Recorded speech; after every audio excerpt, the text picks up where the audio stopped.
पाक में पत्रकारों पर अत्याचार का पूरा मामला क्या है? प्ले करें इसको यहां पर, जो हमारे दर्शक हैं उनको हम बताने जा रहे हैं, प्ले करें। सबसे बड़ी बात यहां पर पत्रकार असद अली तूर की घर में घुसकर पिटाई की गई क्योंकि इन्होंने आईएसआई के खिलाफ कुछ बोला था। असद अली तूर की हुई मारपीट के खिलाफ पत्रकारों ने रैली निकाली। नेक्स्ट चेंज करें।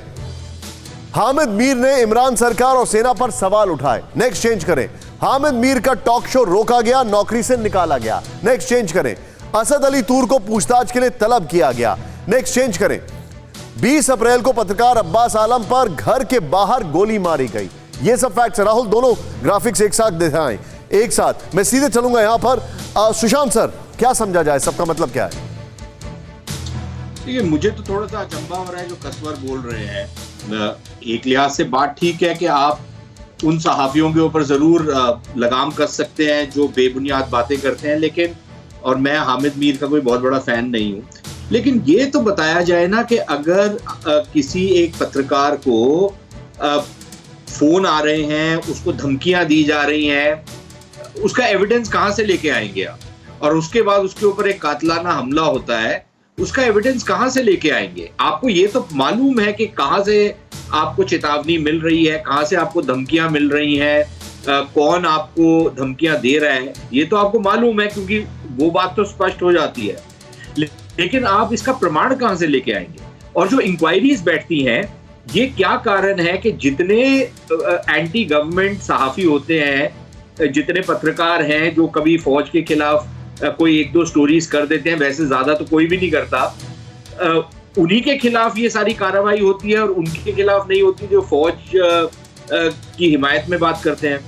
तो तीसरी चीज ये है कि आप कानून की जो बात कर रहे हैं, ये कानून पिछले 3 साल से इमरान खान की सरकार जो है इसको लाने की कोशिश कर रही है। शुरुआत में ही उन्होंने इसकी बातचीत, इसकी एक बाज़गश्त शुरू हुई थी, फिर वो जो फवाद चौधरी है वो निकल गया, उसके बाद ये बात ठंडे बक्से में चली गई।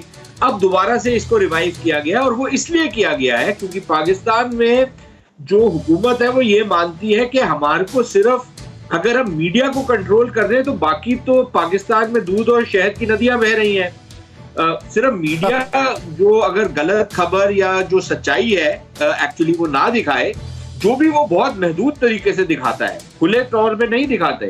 सारे जो प्रोग्राम होते हैं टेलीविजन के वो कहीं ना कहीं पे सेंसर होते हैं। अगर आपसे कोई एक शब्द इधर से उधर हो जाए तो वो आपको भी सुनाई दे जाता है। तो यानी कि एक डेफरमेंट के बाद होता है, 10-1 मिनट के बाद वो एयर पे जा रहा होता है प्रोग्राम।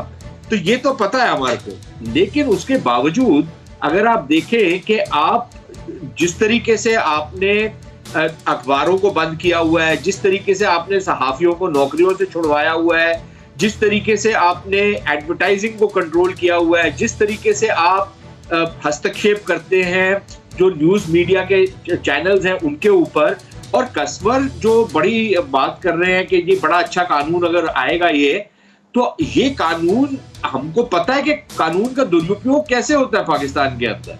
बनता कानून एक पर्टिकुलर कारण से है, लेकिन फिर उसका जो उपयोग होता है वो सबको शट अप करने के लिए होता है। आपके पास एविडेंस भी है, कानून में ये लिखा है क्या कि अगर आपके पास एविडेंस सर, मुझे एक बात बताइए सुशांत सर, मैं आपसे क्विकली एक चीज पूछा हूं, किसी डेमोक्रेटिक कंट्री में क्या ऐसा कोई कानून है?